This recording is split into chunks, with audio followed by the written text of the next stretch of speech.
Well. All I'm going to say is this. Welcome to my side of the fence, my fellow Sigma brother.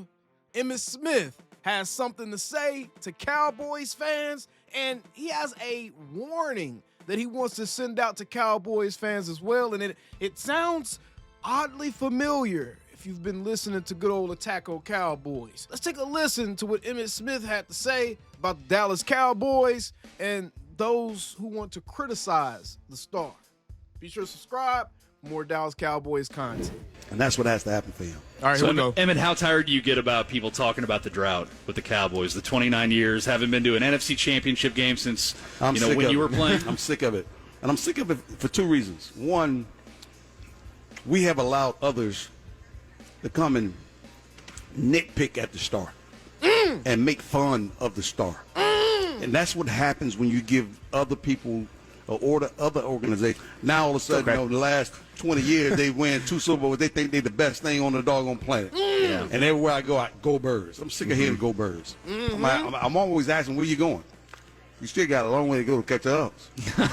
Exactly. So, And that's the type of mentality Cowboys fans should have towards this situation, man. And I want to key in on something he said because he was spitting, and I don't even know if good old Emmitt knew just how heavy he was spitting right there. We have allowed others to infiltrate our psyche and be able to freely criticize the star, whether it's another organization, and let that impact how we as Cowboys fans go about rooting for our team, or let that impact about how we as Cowboys fans feel about our team, or whether that be people within our own Dallas Cowboys media ecosystem. And that's old media and new media, including creators, Twitter people, anything. We have let people infiltrate the Cowboys community that may not have the best at heart for the star. Here's the thing about my platform. Whether or not you like my message all the time, when you really sit back and think about it, what am I trying to get you to do? I'm trying to get you to enjoy being a Dallas Cowboys fan again while keeping you tapped in with reality. But instead of always looking at the glass half empty point of view, I'm trying to get you guys to look at the glass half full point of view, because that's how you have that pride to when you're able to say, man, forget the Birds. Y'all still got a long way to catch up with us. That's when you still are able to walk around with your head held up high and you're not the laughing stock, and people don't just feel comfortable coming into your stadium and taking it over, and people don't feel comfortable doing parades in the city and all that stuff just because they beat us in week 3 or 4 of an NFL regular season. So let's get back to it, man. This is good stuff right here by Emmitt. that part bugs me. It bugs me because in my heart, I truly believe our organization should be contending for an NFC championship and even a Super Bowl at least once or twice every decade. Because every team recycles every decade. Right. And so... And that right there, that's real. That's real. I can completely understand that. And I feel like as a fan of a blue chip organization in your sport, whether you're a Yankee fan, a Boston Red Sox fan, a Los Angeles Dodger fan, an Atlanta Brave fan, whether you're a LA Laker fan, a Boston Celtics fan, in football, if you're one of the fans of the blue chip organizations, the Pittsburgh Steelers, the Dallas Cowboys, any of these blue chip organizations, now the Philadelphia Eagles. If you're one of the fans of these organizations, I think that is a reasonable expectation to have, is at least once every football generation, which a football generation is about a decade, right? After about a decade, you're going to see a whole new host of guys playing the game. So once every 10 years or so, you do want to see your team. If you're a blue chip organization, man, you're not the Panthers out here or something. You do want to see your team being put in position at least to be able to compete at that level. And I think the Cowboys, over the last couple of decades for sure, I think they've had at least a couple of runs where they had an opportunity to make that type of noise. But whether it be Dez catching the ball but not catching it, or Tony Romo fumbling the snap at Seattle, or Dak with the failed slide, or the defense getting the doors blown off of them by the LA Rams, or whatever it may be, there's been situations where I feel like this team has been put in position to make a decent run, especially given the field that was out there in the playoffs that they would have had to play against, right? So there's been some runs that we really, really want to have back, but I agree with Emmitt right there. That's completely reasonable as a fan. Once per decade, bro. Give me a deep run. Us not to be there over the last 30 years is a crying shame. So with the loss to the Packers a couple years ago in the first round of the playoffs, that was a team we all thought had the talent to get to at least an NFC title game or a Super Bowl. It feels like with the Cowboys, there's so much pressure put on these guys to win a playoff game, to get to a Super Bowl, to win a Super Bowl. Like you turn on ESPN, you see Stephen A. Smith talking about the Cowboys. And it's talk about the Cowboys regardless. Yeah, and it's something, it feels like to me at least, it's something that other teams don't have. Like if you play in even Green Bay or something else, like you don't feel that pressure to get out of the first round. And watching that game against the Packers, it really felt like offensively and defensively, it was one of the worst games of the year. It felt like the pressure got to him. Like, do you think there's something to the pressure with having the star on the helmet? Just Man, that was a long way to get to that question, but let's keep going. trying to move on? I'm going to say this. These guys, they know what they're walking into. Yeah. Right. You may not know the extent, but you got to feel the history of the Cowboys. You have to know the history of the Cowboys before you even get drafted. Right. Some of these kids are playing for the favorite teams that they've ever wanted to play for. That is not pressure. That's you stepping into history and recognizing where you are and how you can help impact that history going forward. If you don't have the right mindset to adopt the pressure of being a Dallas Cowboy, if you're walking in thinking that, okay, I got a star on my helmet, I'm going to be great. No, it doesn't work that way. You have to transform not only your mind, but you got to transform your body physically and emotionally to embrace with all that history that comes along with it. Because, and I'll never forget this, when I got drafted by the Cowboys in 90, coming into Texas Stadium for the very first time in the state of Texas for the very first time ever in my life, knowing that I was drafted by the Cowboys, I didn't care about the Cowboys being 1-15. All I know is I'm playing for the Dallas Cowboys. I'm playing for America's team.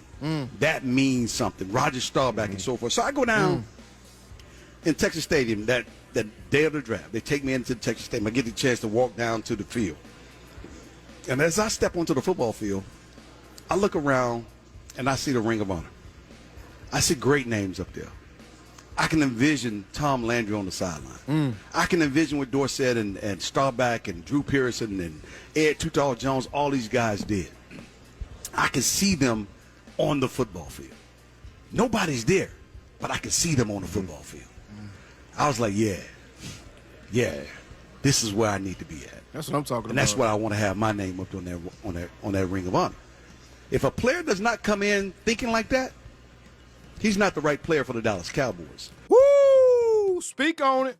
Speak on it. If you're not chasing greatness, you do not need to wear that star on the side of your helmet, man.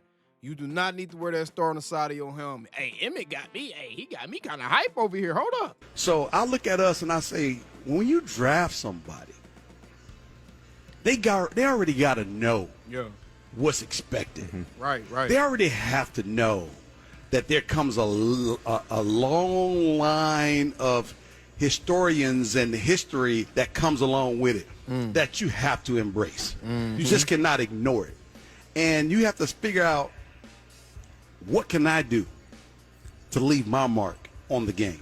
And the game is bigger than me. And what do I need to do to help my teammates so they understand what's important? And at the end of the day, I shouldn't have to tell a player what's important. A player should know what's important when you come into the Dallas Cowboys. Right. Or when you go into any organization that you playing for. Right. And that goes into the point that I was making about Ted. And if he still has that same mentality about not needing to watch film and he watch it with his position group, whatever it may be, nah, man, you got to be self-motivated for greatness, especially stepping into a stage like the Dallas Cowboys, man. You do not have time to try to teach guys to be professionals in the Dallas Cowboys organization. You don't have time to try to teach guys how to want more for themselves. I'll put it like that. You can teach guys how to be professionals. You don't have time to try to teach guys how to want more for themselves if they're going to play for the Dallas Cowboys. And I think that's some of the issue we're seeing with some of the guys that's on our team. Emmitt Smith. Mozzie Smith, I firmly believe that's one of the issues we see with him is the mentality, his mindset, the mental fortitude that he displays. And there's been times that Mozzie has shown a weakness in that area. And this is the type of thing that Emmitt Smith is talking about. And just overall, this is a very, very good message, bro. Just that energy that he has when he's talking about the Star, when he's talking about family business in public, man. When he out in front of people and he talk about family business, you see Emmitt still talk about the Star with a certain level of reverence. And while he has been someone that's helped criticize, you know what I'm saying, the failures, because he's been irritated like the rest of us at the time. But like he said, bro, it's getting to a point now where it's like, nah, it's over. The time for feeling sorry for ourselves is done. The time for sitting here wanting to, woe is us, oh, how bad everything is for the Cowboys. That time is over, bro. No one cares. No one wants to hear it. It's old, and all it's done is made people way too comfortable taking shots at the Star. And we cannot rightfully sit here and defend the Star when we sitting here throwing stones at the Star ourselves. So that's what I'm telling y'all, bro. Pick your big boy pants up. Let's go ahead and fix our mentality as a fan. Let's turn home field advantage really back into a home field advantage. Let's make home field advantage really mean something. Let's make opposing teams not be comfortable as hell kicking their feet up playing at AT&T Stadium. Let's make opposing fans not as comfortable coming to AT&T Stadium and trying to have a hostile takeover, bruh. Regardless of what's going on, man. Regardless of who the quarterback is, whether you like the quarterback or not. If you a fan of the Dallas Cowboys, bruh, that's what matters, bruh.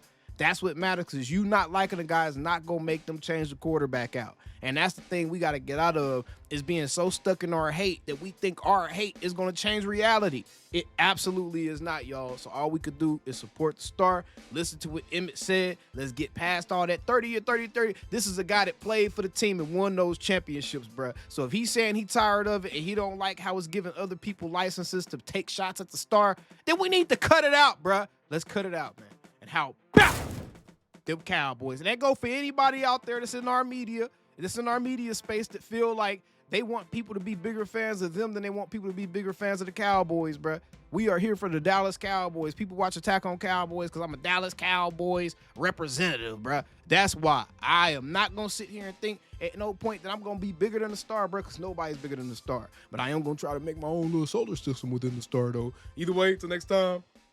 Calling me, texting me, paging me, asking me, am I still them boys? Y'all usually check on me. Listen.